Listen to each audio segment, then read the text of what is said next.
본문은 이스라엘이 어떻게 해서 이 12지파가 되었는지를 잘 보여주고 있습니다.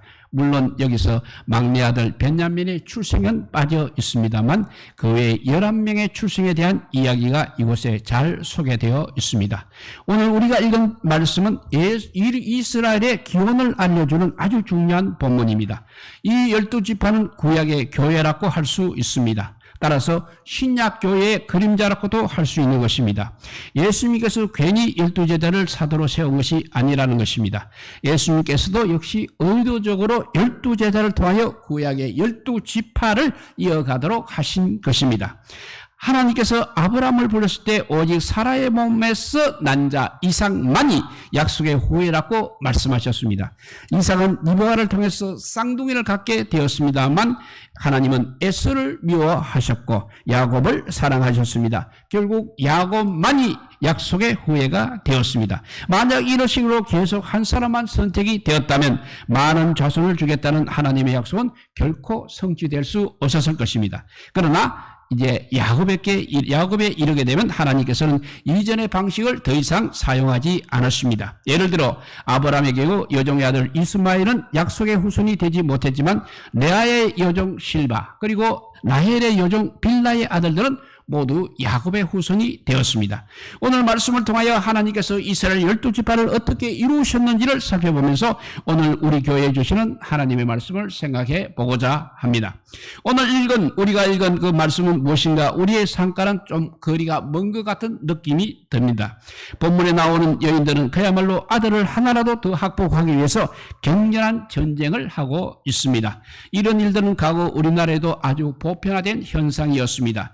아들을 낳지 못하는 것은 소위 킬거지약이라고 부르면서 여자들에게는 큰 수치가 되었습니다.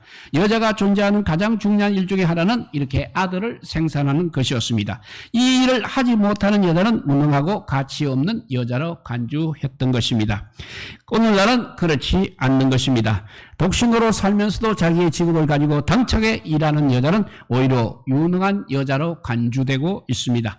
그런 여자들을 보면서 아이고 참 불쌍하다라고 그렇게 말하는 사람은 지금은 없습니다. 심지어 결혼을 하더라도 자녀는 이제 필수가 아니라 선택이 되어버렸습니다. 적어도 자녀가 자신의 비전 혹은 성취를 위해서 우월한 위치를 차지하지 못하고 있다는 사실입니다. 그렇기 때문에 자녀를 낳더라도 자녀는 가정생활에서 이제는 중심 위치를 차지하지 못하기도 하는 것입니다. 이것은 야곱 당시의 상과는 근본적으로 대비가 되고 있습니다. 그 당시 사회는 기본적으로 농경사회였습니다. 농경사회는 바로 막대한 노동력을 필요로 하고 있습니다. 그렇기 때문에 생존을 위해서는 여자보다는 남자가 필수적인 요소였습니다. 자녀가 많다는 것은 그 자체가 바로 부의 상징이었던 것입니다. 많은 노동력을 통해서 많은 농산물이나 축산물을 생산해낼 수 있기 때문에 그렇습니다. 그리고 또 아들을 통해서 유산으로 상속되었습니다. 따라서 아들이 없다는 것은 가문이 끊어진다는 것을 의미하는 것이고 자신의 존재 자체가 없어진다는 것을 의미하는 것입니다. 이러한 맥락 속에서 오늘의 본문을 바라보아야 할 우리는 본문에 나오는 여자들이 왜 그렇게 아들을 낳는 것에 목을 메고 있는지를 이해할 수 있을 것입니다. 먼저 12지파가 생긴 장소를 한번 생각해 보고자 합니다. 비록 그것은 가나안 땅이 아니었습니다. 그들은 대부분 약속의 땅 밖에서 출생이 되었습니다. 라반은 비록 외삼촌이었지만 야곱을 환대한 그런 사람이 아니었습니다. 라반은 야곱을 최대한 부려먹을 대로 부려먹으려고 하였습니다. 무려 20년을 야곱은 외삼촌 라반을 위해서 종처럼 살아야 했습니다. 라반은 야곱에게 품삯을 또 10번이나 바꾸었다고 합니다. 그러나 야곱은 외삼촌에게 대항하지 않고 묵묵히 일만 하였습니다. 그러한 혹독한 상황 속에서도 야곱은 이렇게 많은 자녀를 갖게 되었습니다. 그리고 오늘 본문 말씀 다음에 나오지만 엄청난 수의 가축들도 얻게 되었습니다. 이것은 분명한 하나님의 축복이었습니다. 약속의 땅을 떠나서 다른 나라의 왕에게서 이렇게 핍박을 받으면서도 복을 받는다는 것은 구약 성경의 중요한 패턴 중에 하나인 것입니다. 아브라함도 역시 흉년이 되어서 애굽에 갔습니다. 거기 애굽에서 하나님의 도우심으로 많은 양의 재물을 가지고 애굽을 나오게 됩니다. 나중에 이스라엘 백성들도 애굽에 있으면서 200만이나 되는 민족을 이루었다가 모세에 의해서 출애굽을 할 때 많은 재물을 가지고 나오게 됩니다. 이것은 바벨론 포로기에도 역시 마찬가지인 것입니다. 이스라엘이 범죄하여서 나라가 망한 후 바벨론으로 노예로 끌려갔다가 70년 뒤에 돌아올 때 많은 양의 재물을 가지고 나와서 성전을 다시 재건하였던 것입니다. 이렇게 하나님의 불순종으로 하나님의 심판을 받고 추방되었지만 하나님의 은혜로 또 하나님의 복으로 귀환해서 재물을 거기서 얻은 재물로 하나님을 섬기는 이런 패턴입니다. 이것은 성경에서 계속적으로 나오는 패턴 중에 하나라고 할 수 있는 것입니다. 이렇게 어떻게 보면 우리 삶도 이 세상에 사는 동안 포로 혹은 나그네의 삶이라고 할 수 있는 것입니다. 이 세상은 결코 우리에게 호의적이지 않습니다. 이 세상의 법은 하나님의 법과 다른 것입니다. 야곱은 편안한 가운데 자녀들을 낳고 길렀던 것이 아닙니다. 불신자들은 언제나 자신들의 유익에 따라서 움직이고 어떻게 해서든지 우리들을 이용해 먹으려고 하고 있는 것입니다. 그러나 이러한 상황 속에서 하나님의 백성들은 계속적으로 많은 자녀를 낳고 번성하여야 한다는 것을 오늘 본문은 우리에게 가르쳐주고 있는 것입니다. 12지파는 한 어머니에게서 나오지 않았습니다. 하나님은 그렇게 하려면 할 수도 있었겠지만 무려 4명의 어머니에게서 12지파가 나도록 하셨습니다. 라헬과 레아는 자매 사이였지만 그 사이도 결코 좋은 사이는 아니었습니다. 다른 2명은 여종입니다. 여종으로서 야곱의 아내가 되었습니다. 종이 갑자기 주인의 아내가 된 것입니다. 그러니 이 12명의 아들들이 어떻게 지낼 수 있었겠습니까? 항상 미묘한 경쟁관계, 긴장관계가 형성될 수밖에 없었을 것입니다. 오늘날 교회도 어느 정도 비슷하고 할 수 있는 것입니다. 우리 교회의 교인들은 서로 너무나 다릅니다. 출생지도 다르고 경제적으로도 다르고 사회적으로도 다릅니다. 너무나 다른 사람들이 한 교회에 모여 있습니다. 어떻게 보면 이 다름 때문에 긴장감이 흐를 수밖에 없을 것입니다. 만약 자신들만의 이익을 추구하다 보면 큰 혼란이나 다툼이 생길 수도 있는 것입니다. 실제로 야곱의 아들들은 요셉을 시기하여서 다른 나라 상인들에게 팔아 넘기기도 했던 것입니다. 오늘 본문에서 강조하는 것은 하나님께서 원하시는 대로 자녀를 주셨다는 사실입니다. 레아는 남편에게서 사랑을 받지 못했습니다. 하나님께서 그것을 보시고 레아에게 많은 자녀를 주셨습니다. 반면 라헬은 야곱에게서 사랑을 많이 받았음에도 불구하고 처음에는 한 명의 자녀도 낳지를 못했습니다. 더구나 나중에 나이가 많아 야곱의 마지막 아들 베냐민을 낳았을 때는 산고가 심해서 그만 죽고 말았습니다. 이것은 좀 이성적으로는 맞지 않습니다. 일반적으로 보았을 때 사랑을 많이 받는 자가 아들을 많이 낳고 사랑을 적게 받는 자가 아들을 적게 낳을 수밖에 없는 것입니다. 원문을 살리게 되면 레아는 단순히 총이 없었던 것이 아니고 미움을 받았습니다. 미움을 받는 여자가 어떻게 그렇게 많은 아들을 낳을 수가 있겠습니까? 이유는 하나입니다. 바로 하나님께서 그의 레아의 태를 여었기 때문입니다. 하나님께서 여호와께서 그녀의 태를 여었기 때문입니다. 레아는 총 6명의 아들을 낳았습니다. 12명 중 절반이 바로 레아에게서 나왔습니다. 그뿐만 아니라 레위와 유다가 바로 레아의 아들들입니다. 레위는 나중에 이스라엘 제사장 가문이 됩니다. 또 유다에게서는 다윗왕이 나와서 왕족을 이루게 됩니다. 그리고 마침내 이 유다를 통하여 메시아가 오게 되는 것입니다. 야곱의 아들들의 출생을 통해서 우리가 알게 되는 것은 이스라엘 민족이 그렇게 대단한 민족은 아니라는 사실입니다.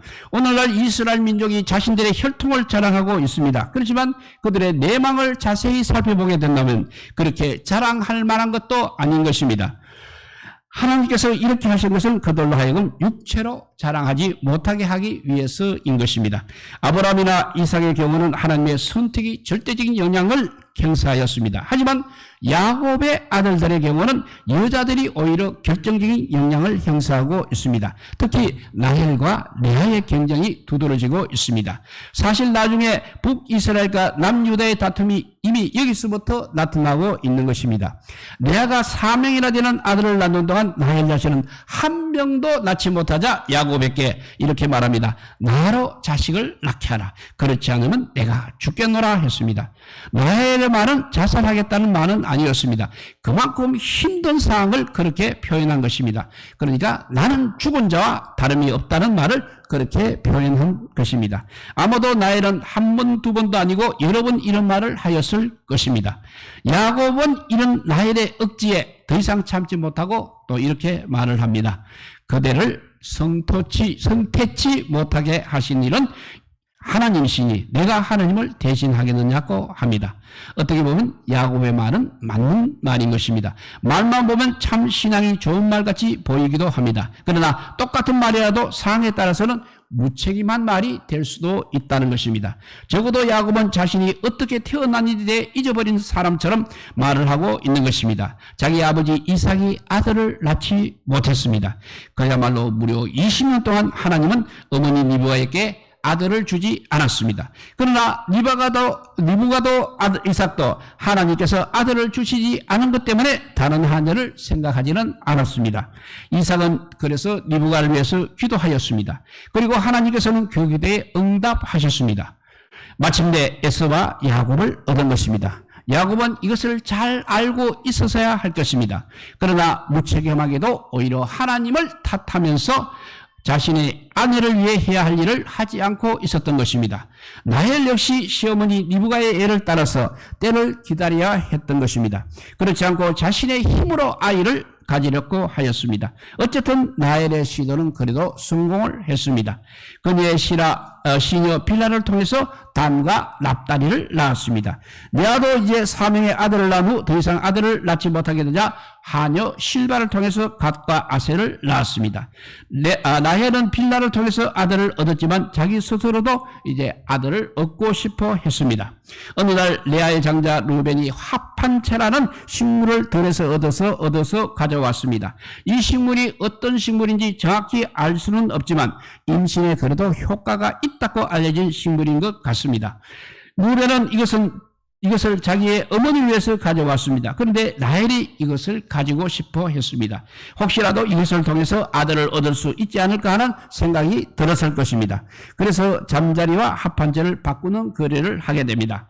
레아가 생산을 멈추었으니 잠자리를 허락해도 괜찮다는 그런 생각이 들었을 것입니다. 그러나 자기의 기대하는 전마대로 레아는 합판제 없이도 아들을 또 둘이나 더 임신하였습니다. 심지어 디나라는 딸도 얻었습니다. 그렇지만 라헬은 역시 여전히 옛날 그대로였습니다.